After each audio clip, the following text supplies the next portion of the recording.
Este episódio é um oferecimento da Accenture. Que vem a mudança. Rádio Piauí.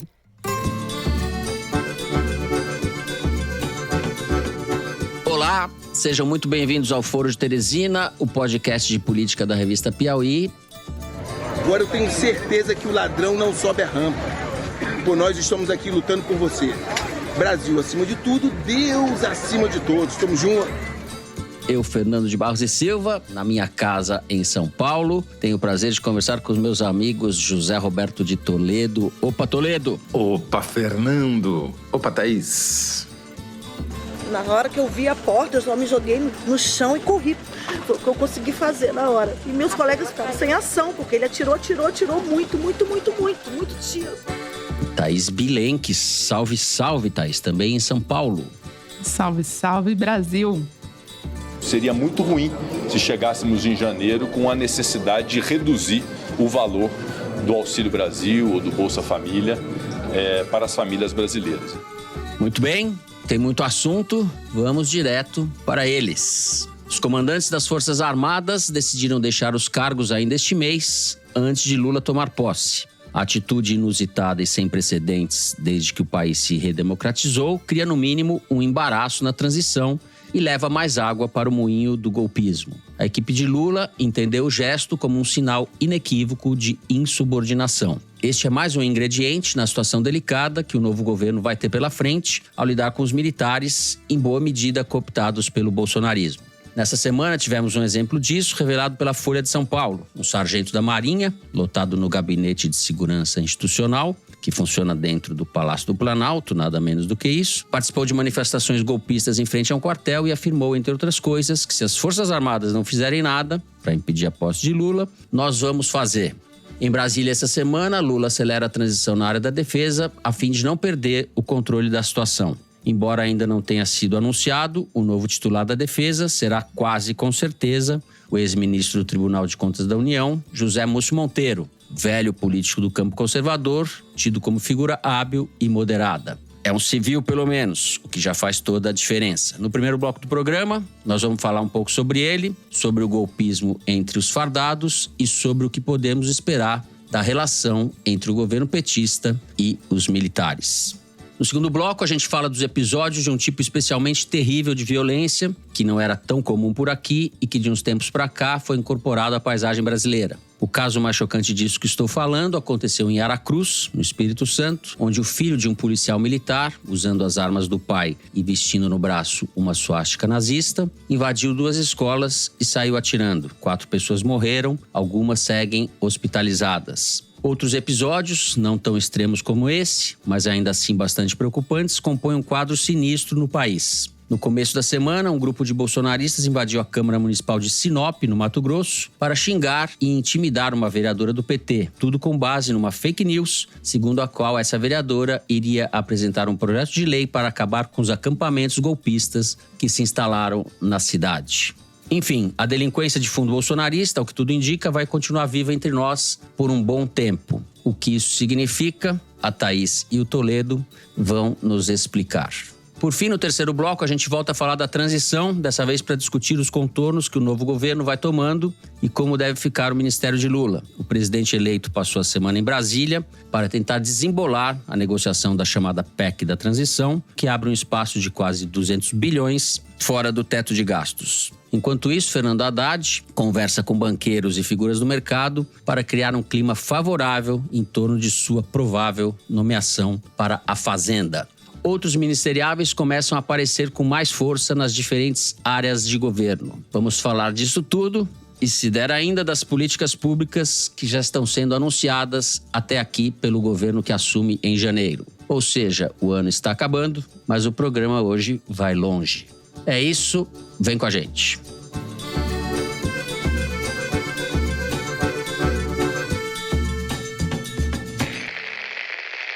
Muito bem, Thaís. Além dessa atitude dos comandantes das forças, houve recentemente uma mobilização de alguns militares da ativa na coleta de assinaturas de uma carta apócrifa com recados ao Poder Judiciário, enfim, e claramente contrária à posse e ao presidente Lula. Tem um clima intoxicado no país. Você, no entanto, acha que nos últimos dias, conforme conversamos agora há pouco nos bastidores, o golpismo sofreu um pequeno revés, ou alguns reveses.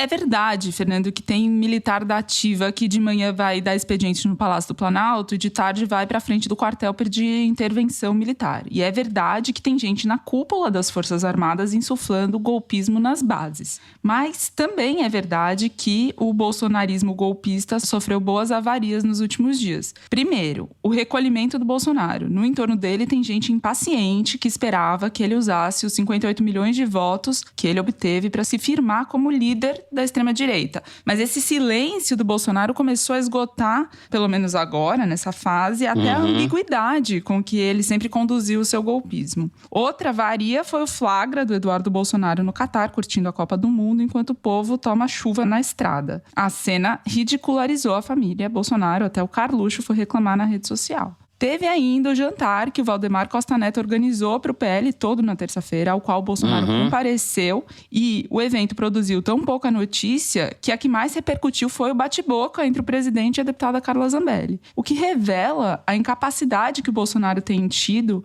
de pautar o debate, coisa que ele fez muito bem ao longo do mandato dele, diga-se, né? E a própria Zambelli depois tentou mudar de assunto, soltando vídeo para intimidar general, a não bater continência para o Lula, tão pouco com sucesso. Então, por isso que eu vejo que houve um certo refluxo do golpismo essa semana com essas dificuldades que eles enfrentaram. Mas de todas as más notícias, para eles, a mais importante é a solução Zé Múcio Monteiro. O Zé Múcio Monteiro foi filiado à Arena nos anos 70, partido que deu sustentação à ditadura militar. Ele ingressou no PDS, a sigla que sucedeu a Arena, e foi vice-prefeito e prefeito de Rio Formoso, em Pernambuco, pelo PDS. Depois ele se elegeu para 3 mandatos como deputado federal pelo PFL, um partido que trouxe consigo parte da Arena, e depois mais um pelo PSDB, depois mais um pelo PTB. Isso já nos anos 2000, se aproxima do Lula, vira ser um ministro responsável pela articulação política do governo, conquista o coração do presidente e de vários petistas importantes no entorno do Lula, ao ponto de ser indicado para o Tribunal de Contas da União, tribunal no qual ele passa 11 anos e se torna o presidente já no governo Bolsonaro, e aí conquista o coração do novo presidente, que até numa solenidade diz que era apaixonado pelo Zé Múcio, e ganhou também o respeito de vários militares que estavam no governo Bolsonaro na época e lidaram com o Zé Múcio no TCU. Um deles é o general Santos Cruz, com quem eu conversei, que era ministro-chefe da Secretaria de Governo na época, e lidou com o Zé Múcio porque o Tribunal de Contas da União é responsável por fiscalizar e auditar as contas que envolvam recursos públicos federais, e o Ministério da Defesa, por exemplo, ou a Secretaria de Governo também, são submetidas às avaliações do TCU. E o Santos Cruz, que é um dos generais mais respeitados do Exército, já está na reserva, diz que teve impressão muito boa do Zé Múcio desse período de convívio. O Mourão, vice-presidente, eleito senador agora pelo Rio Grande do Sul, também deu declarações depois do anúncio do nome do Zé Múcio, que tinha muito apreço e muito respeito por ele. Ou seja, uma figura au concurso. Como disse para mim o petista Alexandre Padilha, que sucedeu o Zé Múcio no Ministério de Relações Institucionais, além de tudo, ele é boêmio, tocador de violão, piadista, um figuraça. Porque o Zé Múcio é conciliador e jeitoso. Ele é primo do Armando Monteiro, que foi senador e ministro da Dilma, com quem eu conversei, e conhece ele, obviamente, muito bem. Disse que, pelo trato ameno, ele tem tudo para conseguir distensionar as Forças Armadas e impor a autoridade civil sobre os militares, mas de uma forma suave. Ele agrada não só por ser jeitoso, mas por essa trajetória, né, política, partidária. A velha comunhão conservadora brasileira. E por quê? Porque ele tira a sombra do revanchismo que os militares temem que o Lula vai impor durante seu governo. O Zé Múcio desanuvia, de alguma forma, esses temores. Por isso que, se confirmada a indicação do Zé Múcio para o Ministério da Defesa, o Lula consegue desatar alguns dos nós mais embolados do golpismo dentro das Forças Armadas, que é com um nome que agrada até o próprio Bolsonaro. Muito bem. Zé, que república de bananas que nós somos aqui, com medo de golpe militar. Isso é política. A gente voltou a fazer política. O Zé Múcio Monteiro é a encarnação da política. Ele herda a política no seu DNA. A família dele, a família Monteiro, faz parte da antiga elite política de Pernambuco.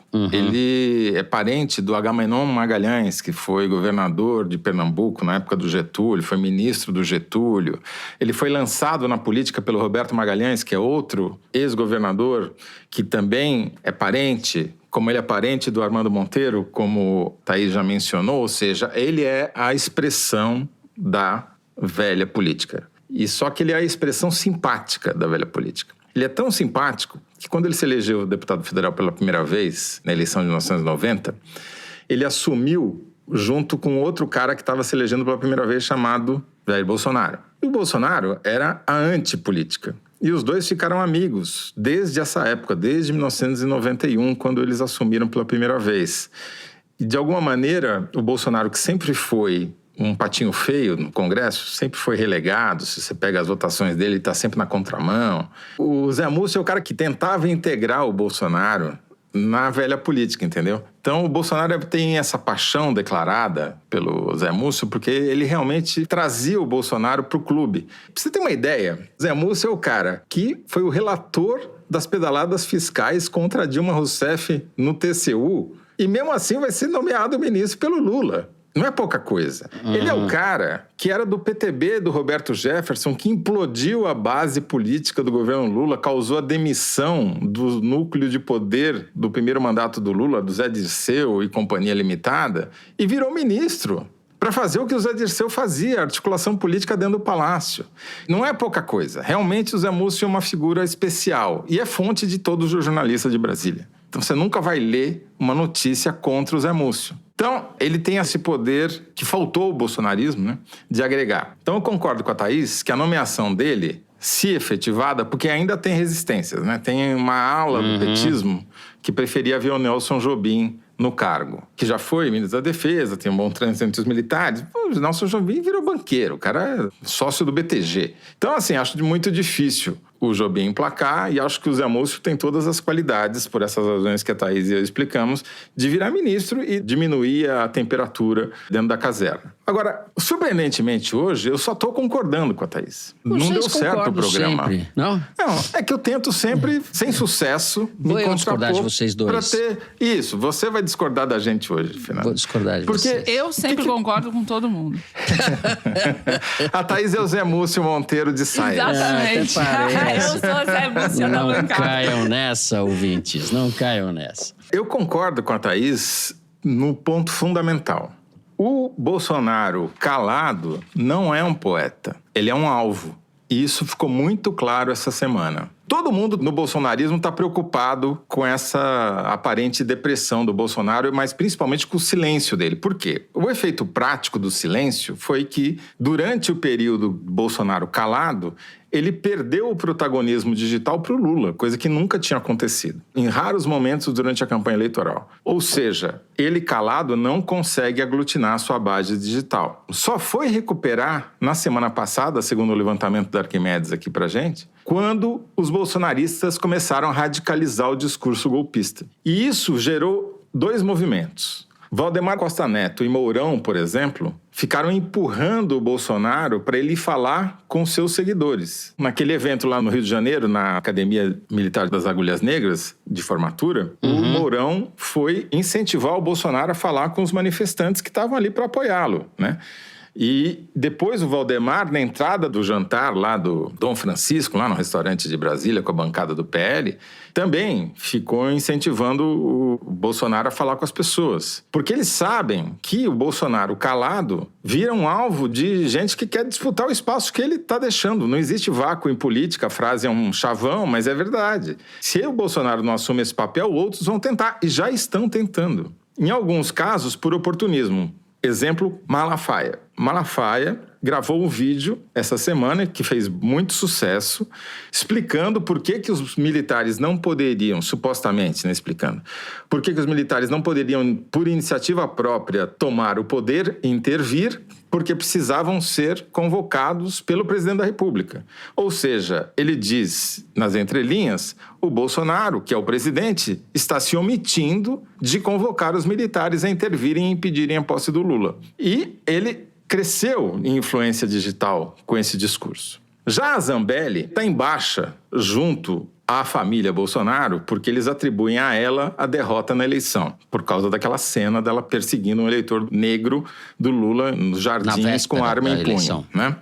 A Carla Zambelli só tem uma opção, que é radicalizar. Senão ela vai virar uma Joyce Hasselman. Porque no que depender da família Bolsonaro, ela não vai ter mais o apoio deles para ganhar voto e ter o caminhão de votos que ela teve. O resumo da ópera, na minha opinião, é o seguinte. Você tem o Bolsonaro sendo empurrado para a radicalização, sem muitos meios de concretizar essa radicalização, mas uma radicalização verbal, na minha opinião. Acho que o risco de não haver posse do Lula é muito pequeno. Então vai sobrar para o Bolsonaro essa posição mais radical que ele, por enquanto, não mostrou apetite para assumir. Porque ao fazer isso, o que acontece? Ele pode até tensionar e conseguir coesionar o seu núcleo duro, mas ele vai perder toda aquela franja de eleitores antipetistas, antilulistas, que não são radicais bolsonaristas, que não são contra a democracia, em tese, e que vai ser cooptada por quem? Pelos caras que têm caneta dentro do bolsonarismo. Pelos caras que têm cargo, que têm poder. Não vai ser o Tarcísio de Freitas, porque o Tarcísio tem 2 tipos de políticos, que puxam e os que são puxados. O Tarcísio claramente não é líder, ele é puxado, né? Só que ele já foi impregnado pelo Kassab, que como secretário de governo em São Paulo vai ser uma espécie de primeiro-ministro. Então, o Bolsonaro vai sofrer o desafio dentro do bolsonarismo dessas alas mais radicais e na franja antilulista não radical de quem tem caneta. Vai ser o Kassab mais Tarcísio em São Paulo, o Zema em Minas Gerais, Eduardo Leite no Rio Grande do Sul, e vão surgir outros que têm poder. Porque o Dudu, entregador, que foi lá pro Catar assistir jogo e depois disse que era para levar esse bicho que ninguém mais sabe o que é, sabe que dispararam as buscas no Google sobre o que é pendrive, né? Porque a nova geração nem sabe o que é isso. Você sabe que foi o auge digital do Eduardo Bolsonaro em 2022. Nem na campanha ele conseguiu aparecer tanto e só foi defendido por meia dúzia de bolsonaristas. Ou seja, o bolsonarismo, a família Bolsonaro está perdendo o bolsonarismo. Se eles bobearem, eles vão ter problema. Eduardo Bolsonaro desmoralizou o pendrive. Olha só, deixa eu falar umas coisas aqui. Tudo isso que vocês estão falando está muito certo, é muito interessante, etc. Mas olha os termos da discussão que a gente está tendo. É o Lula procurando um nome que seja de consenso, de comunhão, para agradar os militares que flertam, usando as palavras flertam, mas pode ser outro verbo, talvez pior, com o golpismo. É esse o ambiente que a gente está. E isso a gente tem que lembrar. Então, é uma situação realmente muito precária do ponto de vista institucional, de saúde da democracia, etc. Eu não acho que o Lula corre o risco de não ser empossado. Ele vai ser empossado, mas a confusão que pode ter, o aparato de segurança que será necessário, tudo isso são indicadores de que a gente está numa situação precária. Você mencionou aí na sua fala esses personagens desqualificados que vieram para o primeiro plano. E talvez eu discorde de você sobre a falta de apetite do Bolsonaro. Eu acho que o que falta são condições objetivas de levar adiante um golpe, porque teve atuação do judiciário, tem um ambiente internacional inteiro, economicamente seria inviável, ele não tem apoio da classe dominante, para falar em jargão marxista. Você tem razão. Faltam condições objetivas. Porque ele chamou os militares, os comandantes militares, quantas vezes ao Palácio da Alvorada? Foram as únicas pessoas com quem ele se reuniu nesse mês de depois silêncio. Da eleição, sobretudo. E o que aconteceu? Os caras não fizeram o que ele queria. O máximo que ele conseguiu é que eles renunciassem antes do fim do mandato. É a questão, eu acho que é o copo meio cheio, meio vazio. Eu sempre tô na parte, sei lá, meio cheio, meio vazio. Eu tô na parte pior, meio vazio, o meio cheio. Bom... É que você já bebeu a outra metade, é por isso, entendeu? Não me falem beber que eu já fico com vontade aqui, né, Luiz de Massa? Estão às 9 horas da manhã, já dá vontade de tomar uma, né, Luiz? Pra suportar o Brasil. Muito bem, vamos encerrando então o primeiro bloco do programa. No segundo a gente vai falar da violência brasileira, mais capítulos da violência brasileira. A gente já volta.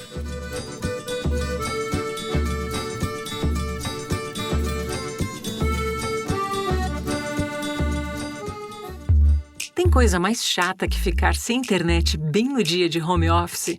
Ou no meio de um episódio da sua série preferida? Pior ainda quando a gente fica horas no telefone tentando resolver a situação e ouve que precisa esperar a visita de um técnico. A Algar Telecom sabe disso e contou com a ajuda da Accenture para oferecer um aplicativo onde o assinante resolve sozinho os problemas. Afonso Gamboa, diretor de operações da Accenture. No momento em que o cliente aperta o botão para iniciar o diagnóstico, a gente faz uma varredura completa dos possíveis locais onde possa estar o erro. Então a gente olha qualidade, a gente olha os equipamentos da rede interna e a gente olha os equipamentos da casa do cliente. E aí a gente executa automaticamente a solução de acordo com o diagnóstico feito. Com isso, 90% dos problemas são resolvidos sem que o assinante precise ligar para ninguém e muito menos esperar por ajuda. Os clientes têm dado feedback bastante positivo pela praticidade e agilidade e usabilidade do aplicativo. A gente percebeu uma evolução da satisfação do cliente em 30% desde o momento em que a gente começou a jornada até os dias de hoje. Este é um exemplo de como a Accenture atua em mais de 40 setores para entregar todos os dias a promessa da tecnologia e da criatividade humana. Accenture, que venha a mudança.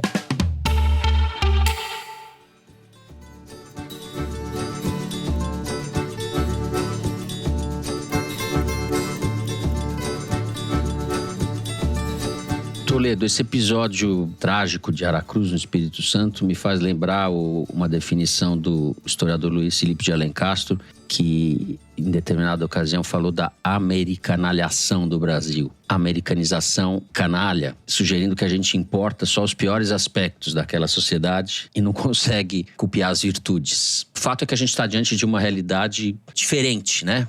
A violência é velha conhecida do Brasil, mas esse tipo de violência que agora se incorpora é uma coisa bastante assustadora, né? Então, Fernando, tem uma teoria comum nos Estados Unidos que atribui às novas plataformas digitais, aos novos comportamentos da sociedade, essa violência que é imprevisível e muito difícil de evitar, que se caracteriza principalmente por esses ataques a escolas. Segundo essa teoria, que eu devo dizer a priori que eu não concordo totalmente com ela, mas é um começo para a discussão. Para dar um exemplo concreto, né? Como que as pessoas, os homens, buscam parceiras sexuais hoje, principalmente nas novas gerações, através de aplicativos de encontro. Mas, segundo essa teoria, nesses aplicativos você tem 1/3 de pessoas que conseguem, na sua foto de perfil, nos seus vídeos ali, mostrar um Rolex, assim, sem querer, no pulso, mostrar que são bem-sucedidos, que têm uma farta oferta de parceiras. Você tem um meio que vai mais ou menos, não tem Rolex, mas de alguma maneira consegue se encaixar por alguma outra vantagem competitiva que apresente. E você tem 1/3 ou uma parte de baixo que é completamente excluída do jogo, que não tem nenhuma chance de conseguir atrair ninguém. Isso é só parte do elemento, não estou dizendo que tudo se deve a isso. Mas do mesmo jeito que você tem esse componente, você tem pessoas que se sentem excluídas, em geral são homens, da convivência social. Ficam limitados às interfaces tecnológicas, jogos eletrônicos, esse tipo de coisa. Se expõe com facilidade a um discurso que cultua a violência e a vingança e tem acesso a armas. Quando você combina tudo isso, você tem um atirador numa escola. Eu não acho que as coisas sejam exatamente assim, tem muitos milhões de porém, de alguma maneira você está quase vitimizando o assassino, né, com esse discurso, mas eu acho que é um componente que tem a ver, porque é um fenômeno que se multiplicou nos últimos anos nos Estados Unidos e que a gente começa não a importar, é que a gente importou os vendedores de armas, a gente importou a cultura armamentista, a gente importou essa cultura isolacionista, a gente importou todas as plataformas digitais que criaram uma realidade paralela e que o Zuckerberg quer transformar no universo principal com o metaverso, né? Quer transportar todo mundo para esse universo digital paralelo, que o paralelo passaria a ser a realidade, é Matrix 4 a missão. Pois bem, isso é o fenômeno mais difícil, na minha opinião, de combater, porque é uma coisa de implicações muito mais complexas e amplas. O que dá para você fazer é conter uma violência que é institucional e mais tradicional no Brasil, que é a violência policial e a violência militarizada no sentido de usar facilidade de acesso a armas que o bolsonarismo trouxe, né? 1 milhão de armas a mais circulando no país, acesso a armas que antes eram restritas às forças policiais e às forças armadas, como pistolas .9mm, como a da Carla Zambelli, .40, etc. Armas que têm um poder de perfuração e atravessam o corpo humano, aumenta o risco de bala perdida e vítimas casuais. Enfim, dá para você tentar conter isso com medidas até administrativas, que eu acho que o governo de transição está estudando. E você precisa conter também a independência dos policiais militares. E aí tem um projeto de lei muito importante feito pelo Fórum Brasileiro de Segurança Pública que restitui aos governadores o poder de controlar as PMs, que é uma coisa que está em risco. Esse novo secretário de Segurança de São Paulo, que é um capitão, que vai já, por si só, quebrar a hierarquia, porque ele está numa patente inferior à dos coronéis que comandam a PM, e a PM de São Paulo é uma polícia que é violenta, mas que respeita a instituição. É um ex-deputado, federal. é um deputado, né? Capitão Derrite. Isso daí é um projeto de você comer a PM por dentro, de você acabar com a institucionalidade e transformar a PM de São Paulo na PM do Rio, que é onde o soldado, o oficial, o policial tem autonomia em relação à hierarquia. Milicianizar tudo. O risco é a milicianização. Então, tem esse front, digamos, ideológico, misturado à facilitação do acesso às armas, porque o menino só cometeu os crimes que cometeu porque teve acesso às armas do pai, que é um policial militar, e essa questão mais estrutural de controle das polícias, que aí sim o governo tem armas, sem trocadilho, para intervir. Mas não sei se vai ter força política suficiente, já que depende também da vontade política dos governadores de fazer isso. Thaís, você mapeou a questão dos armamentos entre os CACs e entre as próprias forças policiais, armamentos que são de uso pessoal, né? Além do que eles têm como prerrogativa funcional.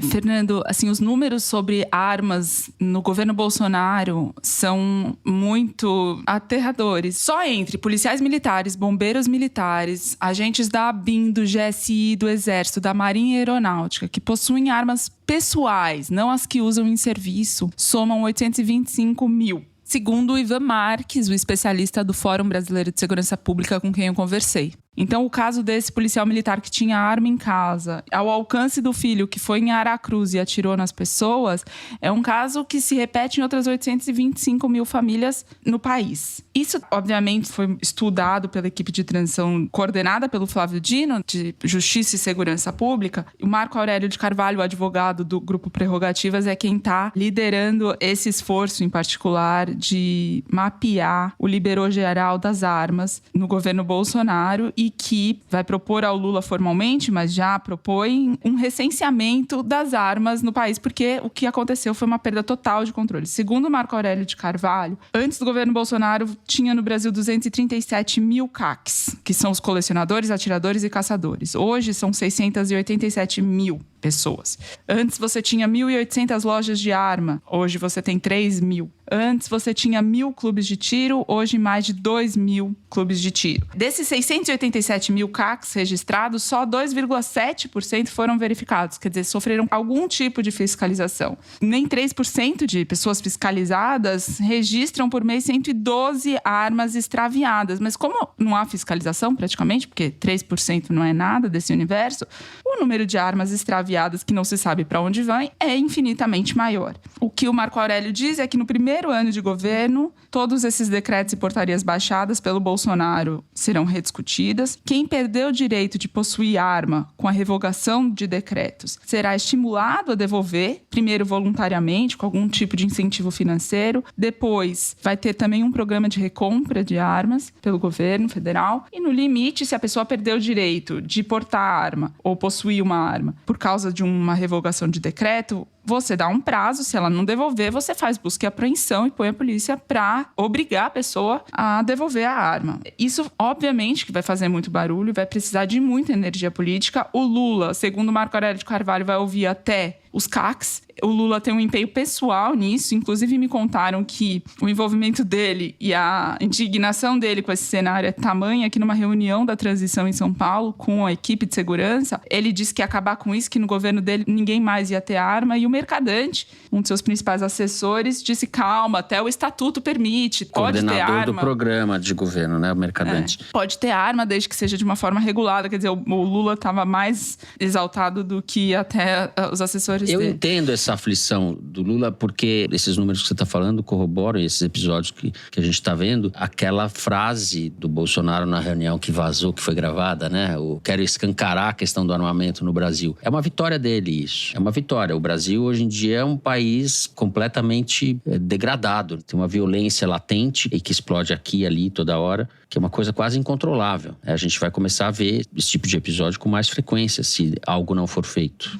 Então, a equipe de transição tem várias propostas, não dá pra gente falar de todas elas, mas eu vou talvez me deter aqui em uma que o Ivan Marques, o advogado especialista nesse assunto, me contou e que teve acesso ao documento produzido pela equipe de transição sobre o mapa armamentista brasileiro. Uma das coisas que a transição está propondo é que CAC volte a ter a classificação que tinha antes do Bolsonaro. Ou seja, o caçador é o cara que vai caçar java-porco, o colecionador é o cara que tem uma arma de cada modelo.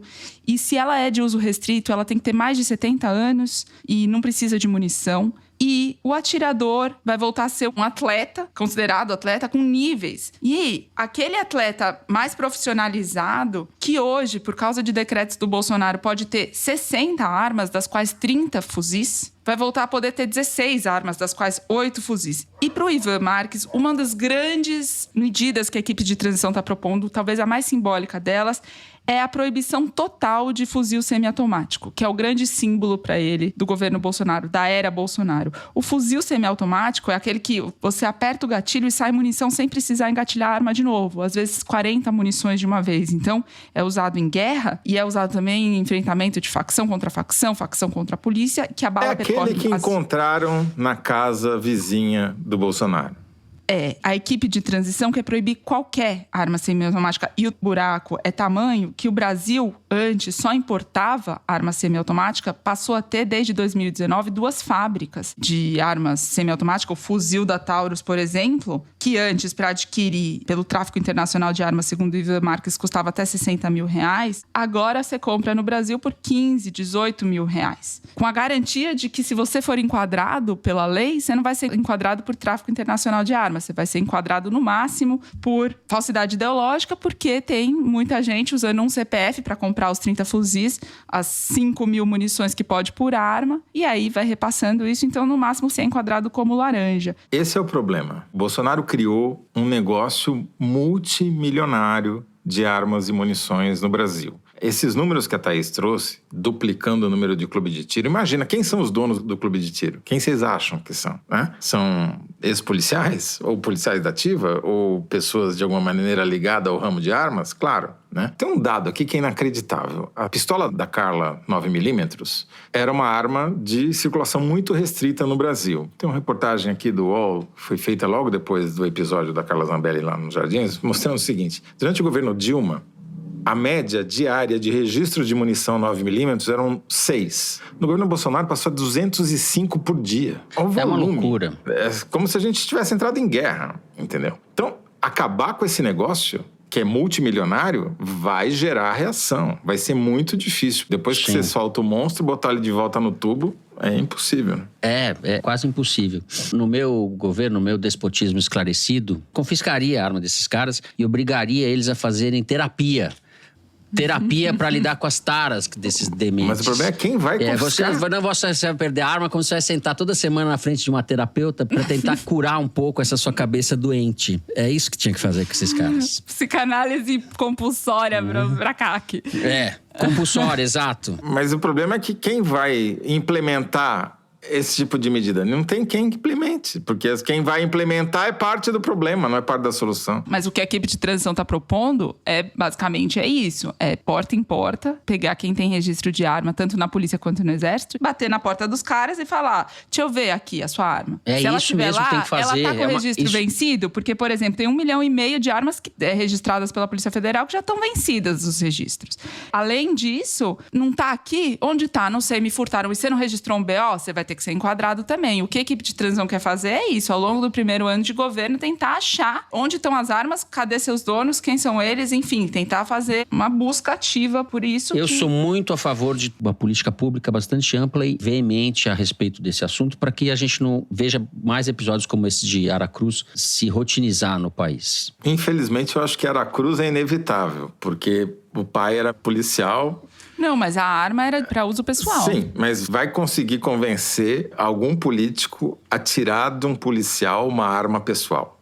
Não vai conseguir. E a arma pessoal de polícia é usada, por exemplo, pelo policial que estava com o Tarcísio durante a campanha em Paraisópolis e atirou num cidadão que acabou morrendo. E não tinha autorização para estar lá porque ele não estava a serviço da polícia, ele estava lá. Aí o buraco é muito mais embaixo. Todo ex-policial anda armado. Porque ele foi criado nessa cultura, ele se sente pelado sem uma arma. Não estou justificando que ele deva ter ou não, mas estou botando o ponto de vista dele. Então, isso talvez seja o último estágio que você vai conseguir atingir. Você tem outros anteriores, esses oportunistas que entraram e criaram esses clubes e estão vendendo loja de munição e fábrica, etc. Talvez seja o estágio por onde você tem que começar. Mas se o policial tem uma arma dentro de casa, e é muito difícil que ele abra mão disso, ele pode não deixar ela acessível para o filho. Sim. Né? Tem outras campanhas educativas e de conscientização que podem acontecer no meio do caminho. O pai desse menino lá de Aracruz precisa ser processado e condenado por ter facilitado o acesso do filho à arma. Bom, vou encerrar agora o segundo bloco do programa, que já estouramos muito tempo. Vamos direto para o Números da Semana, que é a estatística retirada da seção Igualdades do site da Piauí. E hoje, como nossa diretora Mari Faria não pode participar do programa, a gente vai com a voz de trovão aveludado do Luigi Maza. Qual é o número? Então, Fernando, o número dessa semana é 17 milhões. É o seguinte, pelo menos 17,4 milhões de brasileiros vivem em situação de déficit habitacional. Ou seja, vivem em casas precárias, improvisadas, ou gastam quase toda a renda que recebem pagando aluguel. 17 milhões, só a título de comparação, é o tamanho da população do estado do Rio de Janeiro. E essa situação piorou com a crise causada pela pandemia. Entre março de 2020, que é quando começa a pandemia, e outubro de 2022, quase 1 milhão de pessoas foram despejadas ou ameaçadas de despejo no Brasil. Moradia, como a gente sabe, é um direito básico, porque sem ela fica difícil garantir outros direitos básicos, como acesso a saneamento, a educação, a saúde, enfim, é uma situação muito complicada. O Igualdades dessa semana foi feito pela Amanda Gorziza, pela Maria Júlia Vieira e a Renata Buono. Esse número indecente, mais um dado indecente do que é o Brasil, explica a importância de um movimento como o MTST, por exemplo. As pessoas não têm onde morar, basicamente é isso.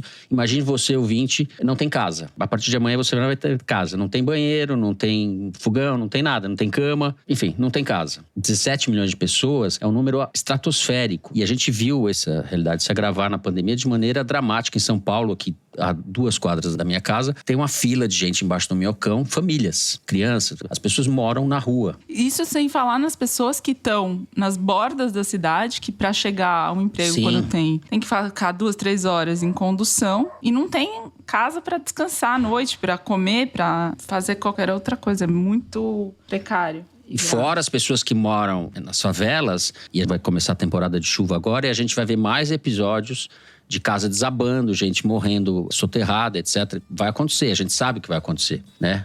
Bom, no próximo bloco a gente vai falar do que está acontecendo lá no governo de transição, no Centro Cultural do Banco do Brasil. A gente já volta.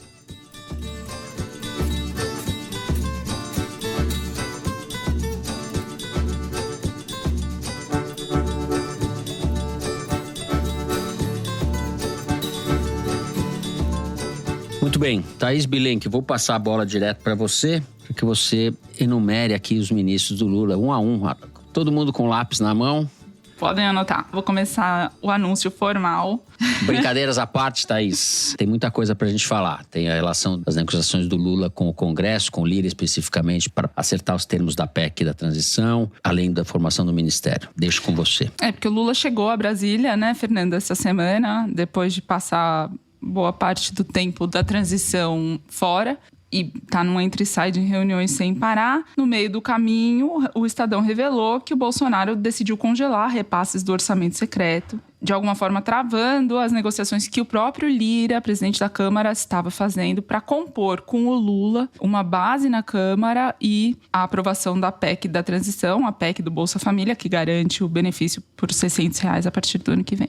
E essa iniciativa do Bolsonaro, ele não tomou ao longo de todo o mandato, desde que abriu o espaço para o Centrão no governo. Quando ele imposta o Ciro Nogueira na Casa Civil, em julho de 2021, e coloca o Ciro Nogueira para tocar a agenda do governo no Congresso diretamente com Arthur Lira, o Bolsonaro deixa o Centrão dos dois lados do balcão e o Lira, na condição de presidente da Câmara, se torna o articulador do governo no Legislativo. O Bolsonaro, basicamente, abriu mão, naquele momento, desse poder de destinar as emendas que se tornaram bilionárias, 20 bilhões quase no próximo ano. Uma espécie de sequestro do dinheiro público, né, para fins paroquiais e desconhecidos. Transferência de poder do executivo para o legislativo, né? Agora, no apagar das luzes do governo, ele exerce esse poder pela primeira vez. Mas é pirraça, né, Thaís? Porque efetivamente um mês não vai fazer grande diferença, né?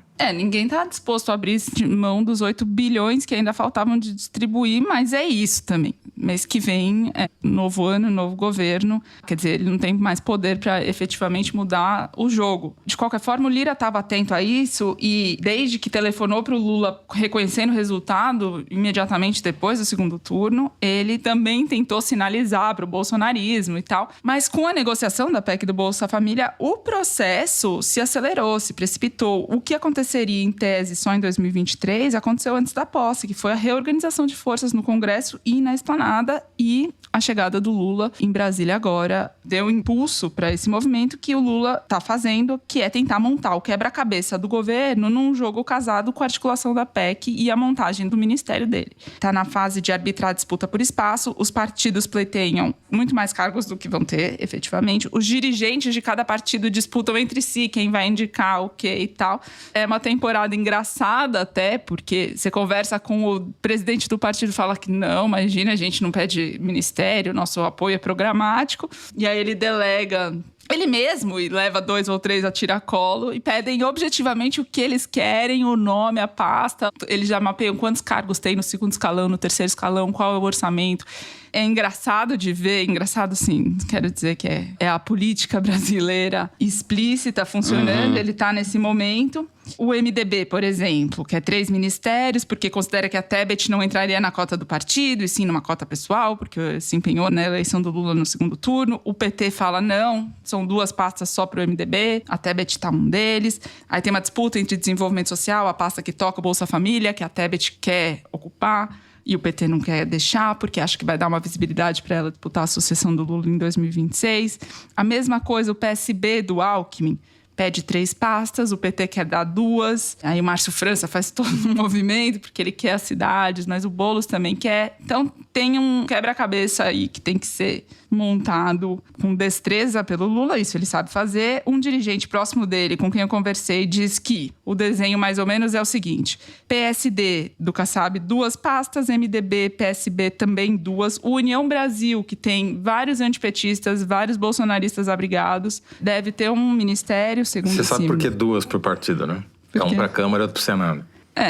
Exatamente, MDB, PSD, sobretudo, né? O PSB do Flávio Dino também, porque o Dino é eleito senador, Márcio França ficou sem mandato. Aí tem todas essas intrigas. O Flávio Dino quer não só ser ministro da Justiça, como não quer abrir mão da segurança, que é uma promessa de campanha do Lula, né? Criar um Ministério da Segurança, aí ter briga com o Marco Aurélio lá, do Prerrogativas, que quer ser ministro da Segurança, enfim. Mas ouvindo você falar, tá muito engraçado o comportamento da imprensa. Aí não estou falando de você, estou falando do noticiário, né? No começo, o problema é que o governo não ia ter base política. Não, porque não tem deputado, não tem senador. O problema agora é não tem ministro suficiente para colocar toda a base política que o Lula já montou. Ele já colocou lá o PSD, a União Brasil, o MDB, o PP, o Arthur Lira, o presidente do Senado. Quer dizer, é o oposto, mudou, né? O mercado vai fazer o governo acabar antes de começar. O dólar vai para casa do caralho. Tá 5,20. Não vai aprovar a PEC. Vai aprovar a PEC. Enfim, eu acho que essa receita de acomodar todo mundo, todas as forças, é uma cilada também. Isso é uma receita para não dar certo. Esse ônibus do Lulão vou chamar assim, é um problema. Você descaracteriza o governo. Não, como descaracteriza? A característica do governo é ser uma frente ampla. Mas é uma diferença entre ser uma frente ampla e ser um vale-tudo, acomodar todas as forças. Eu acho que corre esse risco de ser balofo demais, entendeu? Não é balofo do número de ministérios, é de não ter cara. A frente ampla tem que ter cara. Tem que ter, o Lula tem um problema. É anti-bolsonarista, é anti-golpista. Ele está conseguindo isolar o PL. É um fio da navalha aí em você ter maioria, conseguir viabilizar o seu governo do ponto de vista do funcionamento político, da relação com o Congresso principalmente, e não paralisá-lo exatamente por isso, por um excesso de adesão. Mas é um pêndulo, porque ou é falta ou sobra. Quer dizer, é um processo de negociação, se acomoda o que dá para acomodar. Você não tem dinheiro agora, risco, é diferente da... Mas justamente, esse era o problema. O governo ia começar sem orçamento. E é por isso que a PEC da transição, que alguns veículos preferem chamar a PEC do estouro, o que já mostra qual vai ser a linha de cobertura, era absolutamente fundamental. Se não aprova essa PEC agora, antes do governo começar, não tem governo, né? É que o Lula agora vai ter que arbitrar mais, eu acho. Ele é um exímio acomodador de conflitos. Sim. E ele vai ter que arbitrar mais e ferir interesses. Governar que chama. Eu não tô querendo ensinar o Lula a governar, pelo amor de Deus, né? Mal sei eu apresentar um programa de podcast aqui. Mas existe esse risco de paralisia por governo macunaímico, sem caráter, sem prioridades definidas. Vamos ver. Eu acho que tem algumas prioridades que estão definidas. O combate à fome, que o Lula voltou a enfatizar como meta número 1, numa reunião com a equipe econômica da transição nessa semana, por exemplo, acho que é um consenso. Inclusive, entre atores que pensam diferente, eu não vejo disputa em relação à necessidade de atacar esse problema. É porque isso é o mínimo do mínimo. Quando isso sequer é uma política de esquerda, era uma política do Banco Mundial nos anos 90. Programa de transferência de renda para compensar a miséria. E o Lula soube fazer isso de uma maneira muito eficiente no governo dele. Mas isso é o mínimo do mínimo. Tanto que o Bolsonaro fez na pandemia. Não fez. Do jeito que fez. Não ele fez outra coisa. Ele fez uma bolsa eleitoral para tentar ganhar a eleição e não conseguiu. É outra coisa, não é uma política de governo. Eu tô falando que isso é muito pouco para um governo de esquerda. Já é muito, Fernando. Para as pessoas que não têm renda, que não têm nenhum tipo de garantia. Eu não estou minimizando dar pratos de comida para as pessoas. Longe de mim, eu não vou ser esse louco que acha que dar comida para as pessoas é pouco. Não é isso que eu estou falando. Que é insuficiente. É uma política de esquerda, mas você não mexe em quase nada. Eu tô falando, tem que ir muito além disso. Sim, mas nós temos um problema em janeiro. O problema em janeiro as pessoas não vão receber o Bolsa Família. Tá certo. Tem que resolver esse problema. Um problema de cada vez, um mês de cada vez. O que o Bolsonaro fez depois que acabou a eleição? O que o Paulo Guedes fez depois que acabou? Ele simplesmente mudou a política da Caixa Econômica Federal para concessão de crédito consignado baseado no Auxílio Brasil. Pararam de dar. Quer dizer, é a confissão do crime. Né? Nós somos ruins. Olha, quando começou a pandemia, o Paulo Guedes e vários dos então ilustres ministros secretários que trabalhavam com ele, eles eram contra o auxílio emergencial. E sugeriram mandar R$200 para as pessoas, enfim, eles resistiram. E reformas, o jeito de combater a pandemia era fazer reformas liberais. Eu sei disso tudo, eu não estou defendendo o governo Bolsonaro, acho que não vão me pôr nesse lugar. Mas o que eu estou dizendo é que essa política de transferência de renda, o Bolsa Família... se tornou consensual, né? É isso que você quer dizer. Tornou consensual, exato. Ninguém vai agora falar que tem que acabar com o Bolsa Família. Não é consensual, gente, desculpa, porque ele ia acabar. O Bolsonaro ia acabar com o Bolsa Família a partir de janeiro. Ele não botou dinheiro no orçamento, ele falava uma coisa e fez outra. Então não é consensual. O Bolsonaro é contra, você tem razão. O Paulo Guedes é contra. Se não fosse o Lula, esse direito ou essa política provavelmente não existiria, certamente não desse tamanho com essa prioridade. Isso é mérito total do Lula. O que eu estou dizendo é que isso é muito pouco e é barato. Para os ricos, isso não custa nada. Para o Estado, não custa nada. É uma política barata e é muito pouco. Eu queria que o Lula fosse mais de esquerda, não menos. Tipo, diminuir as desigualdades. Mas ele vai ser menos de esquerda. Com certeza vai ser menos de esquerda. Não tem como. O vice dele é o Alckmin. E esse casamento que o Haddad tem falou essa semana, de você discutir junto a reforma tributária com uma nova âncora fiscal, uma perspectiva fiscal responsável para o Brasil. Esse é o desafio da economia nesse ano. Então, só que para fazer a reforma tributária, provavelmente você vai ter que mexer até na Constituição. E aí você vai precisar de uma base balofa. E daí a gente, pronto, a cobra mordeu a cauda, fechou o círculo, Toledo tinha razão e eu me retiro do programa. Não, mas é o que eu acho que só mostra o tamanho da dificuldade, porque ter uma base balofa não significa que você vai conseguir aprovar uma reforma tributária progressista, né? Porque parte dessa base balofa vai ser contra essa proposta de reforma tributária, contra acabar com a regressividade do sistema tributário brasileiro. Agora é aquele momento ambicioso, que todo mundo tem enormes expectativas e as promessas são muitas. Quando acabar o governo, se ele tiver aprovado duas das grandes medidas, das grandes promessas, terá sido relativamente um sucesso. Parece que nós estamos discordando, mas nós estamos concordando. O que resume, na minha opinião, é o seguinte: diferentemente de todos os presidentes que assumiram antes do Lula desta vez, não tem prazo de carência, não tem 100 dias de lua de mel. O cara já entrou tentando evitar que o encanamento inunde a casa, entendeu? Ou o contrário, que a casa caia dentro do buraco. Ele já entrou fazendo medidas de emergência. Com uma sociedade conflagrada, com a baionetinha de fora. Não, é exatamente isso. E aí o modelo de cobertura da imprensa não encaixa nessa nova realidade, entendeu? Porque fica falando, o número de ministérios. Quantos secretários tem em São Paulo? Tem mais secretaria em São Paulo do que ministério em Brasília. E ninguém fala mal, tem muita secretaria em São Paulo. Sabe, se perde numas bobagens que, a essa altura, estão superadas. A gente está discutindo se o cara vai tomar posse ou não, se os militares vão ficar quietos, cumprir o seu papel, se vai ter rebelião policial, sabe? Vai ter operação padrão nas polícias no ano que vem. Esse tipo de coisa que nós estamos discutindo, não é? Número de ministros. É isso. Então vamos encerrar o terceiro bloco do programa. A gente vai para um rápido intervalo e volta com o Kinder Ovo. É isso, fica aí.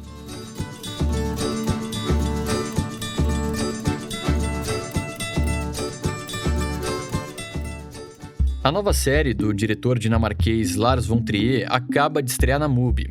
The Kingdom Exodus retorna ao aclamado e controverso universo fantasmagórico de The Kingdom. Além dos episódios inéditos, as temporadas originais dos anos 90 também estão disponíveis, restauradas e remasterizadas.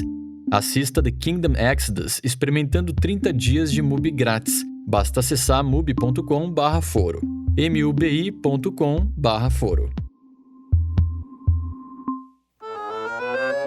Muito bem, momento Kinder Ovo. Vou ganhar hoje, eu sei, tô sentindo. O Luigi vai ter o prazer sádico de soltar a fita aí. Solta aí, Luigi. Se o Brasil começasse a fazer gol, não tá fazendo muitos gols, fez 3, mas basta pra mexer Casagrande. Casagrande. Falei antes. Eu falei. Falei antes. Eu falei antes. Falei antes. VAR. Chama o VAR. Chama o VAR. Eles são traidores.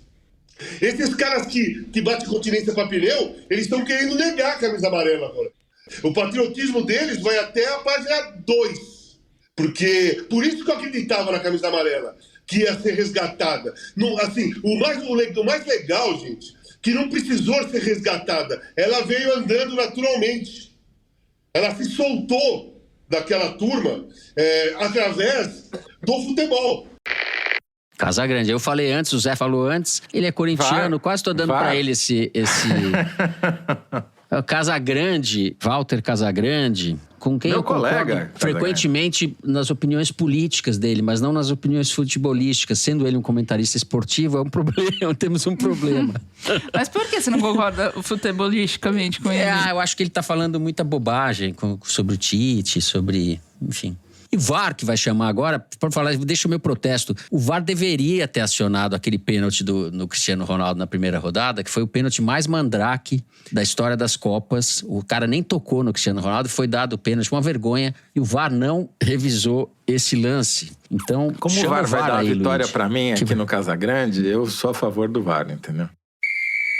Sem mimimi, Toledo, deu empate.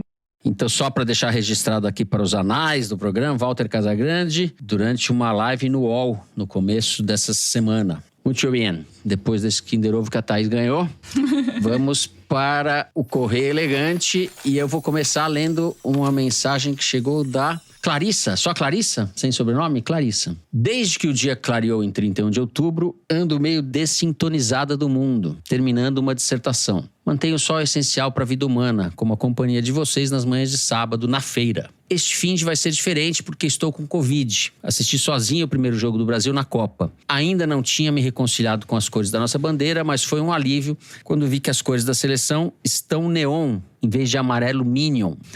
Também me dei conta de que, com os jogos em novembro em vez de junho, a amarelinha não foi sequestrada. Teria sido insuportável. Agora dá pra torcer com tranquilidade. Peço que mandem, por favor, um beijo pros meus filhos, Diogo e Arthur, que vivo tentando cooptar pro foro. Quem sabe agora sendo chamados pelo nome. Forte abraço. Diogo e Arthur. Ouçam o foro aí. Diogo e cuidem da Clarissa, que está com Covid. Clarissa, melhoras, e Clarissa. Aproveitando, já ouçam o sequestro da amarelinha do nosso Toledo também, que tá aí no nosso feed. Isso Ela aí. deu a Toledo deixa. não, de toda a equipe da Piauí, da Suíça Info e da Rádio Novelo, que entrou nos top 10 do Spotify de 2022. Bom, Fernando, tem uma mensagem aqui que é pra você. E quem mandou foi a Débora Strider Kraus. Ela disse assim: olá, Thaís, Fernando e Toledo. Quem me apresentou o foro foi meu companheiro Marcos Conde, que fez aniversário no dia 27. O programa faz parte da nossa rotina. Inclusive, já ouvimos o foro em Teresina, lá no Piauí. Opa, estão na nossa frente, né? Sim. Desde que estamos juntos há cerca de 1 ano, o Marcos diz que gostaria de receber um alô de aniversário do Fernando com sua voz inconfundível de Paulo Maluf. Tenho certeza que vai ser o melhor presente. Por favor, Fernando, manda esse feliz aniversário. Um beijo em vocês. Ô, Débora, então o Fernando vai ter que mandar, mas ele vai ter que mandar parabéns pra ele mesmo, porque é no mesmo dia, né, Fernando? É o Marcos com B. Ó, Marcos, querido Marcos, um abraço pra você, meu amigo Marcos. Fernando, você quer que eu te mande parabéns imitando quem? O Casagrande. Ai, Thaís Bilenca. O cara ressuscitou o Maluf. Teve um sujeito que falou na internet, que falou: Fernando, nunca te pedi nada, eu quero que você faça um programa inteiro imitando o Maluf. Um programa só do Maluf. E eu fiquei imaginando na cabeça, fiquei fazendo uma escalada malufista. Você chegou a fazer na sua mente, né? Cheguei a fazer, me diverti. Pois bem, eu tenho aqui um recado que a produção me passou, que é muito importante, vocês ouçam com atenção. Quem mandou é a Júlia Alckmin. Ela diz o seguinte: meu pai ama o Foro de Teresina. Ele começou a acompanhar vocês em 2020 e foi ouvir todos os episódios anteriores. Virou nosso jeito de comentar sobre política. Ele tinha o costume de guardar as partes que mais gostava para me mostrar, especialmente as mensagens do Correio Elegante. Ele adora todos vocês e acha o Fernando muito carismático. Recentemente, eu me mudei para São Francisco, nos Estados Unidos, e foi um processo muito difícil para nós. Escuto o foro toda sexta. É um jeito de continuar nossa tradição de pai e filha. Neste sábado é aniversário do meu pai. Eu ficaria muito feliz se pudessem deixar uma mensagem para ele, porque eu estou com muita saudade. Seria um jeito de mostrar que penso muito nele. Agradeço desde já. Geraldo, feliz aniversário para você. Tudo de bom. Não é, Geraldo. Ela não falou o nome do pai? Ela não falou o nome do pai, então, seu Geraldo, feliz aniversário. Doutora Alckmin. Pai da Júlia. É, o pai da Júlia. Eu tô brincando aqui. O Alckmin da Júlia é com K, é sem C. Então, não é o... Tá não sei certo. se ele chama Geraldo, Poxa, mas... Pai da Júlia, feliz aniversário. Não é o Geraldo. Parabéns, Geraldo, né? Parabéns, seu Alckmin. Parabéns, seu Alckmin. Seu aniversário, isso. vai pra São Júlia, Francisco comemorar tudo de bom com pra sua você. filha. Eu Muito diria que tem simpático. pelo menos um Alckmin que nos ouve. Exato, exato.